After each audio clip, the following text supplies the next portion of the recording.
مع اخواني وسجلوا مكالمتي، سجلوا الكلام.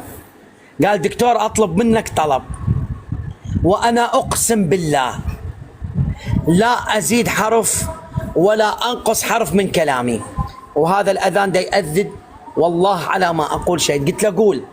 قال دكتور انت حسب كلامه هو الترند والعالم دا تتابعك وبثك موجود وكذا وعندك هدايات. قلت له ايه.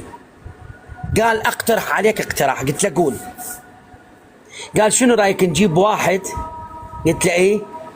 قال ندعي انه هو من بيت الشيرازي. قلت له ايه. قالوا نقول هذا مهتدي ويمدحك ويقول انت اثرت علينا. قلت له اسمعني مصطفى، من السهل انت تسوي هذا الامر وتخدع الناس، بس وين صار الاخلاص بالدعوه؟ وين صار الله عز وجل؟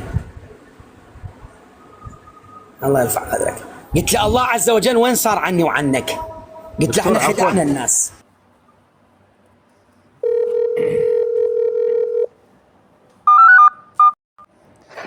السلام عليكم دكتور، شلونك عزيزي؟ هلا بالغالي، هلا بالحبيب. سامحني شويه مرات الاوقات غير ملائمه اخاف تكون. لا امرني اروح. الله يعزك ويخليك دكتور. هيك باختصار بعد ذاك اليوم الاسئله اللي انطرحت وكذا اكو فقره يعني اكو ما ادري قاعده فقهيه تقول الغايه لا تبرر الوسيله. نقدر نقول الغايه تبرر الوسيله اعلاميا بعد ما ذكرت عباره انه سندخل الى حوزاتكم وسنباشر في حوزاتكم وسنبث من داخل حوزاتكم. من سألنا انه على وضع الشيعة ومحاوريهم نقدر نرتب هسه ترتيبه الان. يعني انت اعلاميا دكتور صاير الترند بالردود على هذا حشاك الزبالة علاء ووعد وهذا ميثم مدري منو، فصار الترند عندهم صايره فالضجه بحيث انه حتى البث مال علاء انه كله تعال ناظر دكتور الباز ليش سبيت الدكتور انت ذا شجاع ذا كذا. فدكتور يحتاج ضربه اعلاميه، يعني شويه صح المقدمه مالته قد تكون بها اشكال، فد بحاجه لضربه اعلاميه. نقدر نهيئ شخص يدعي من بيت الشيرازي ونصعده بالبث.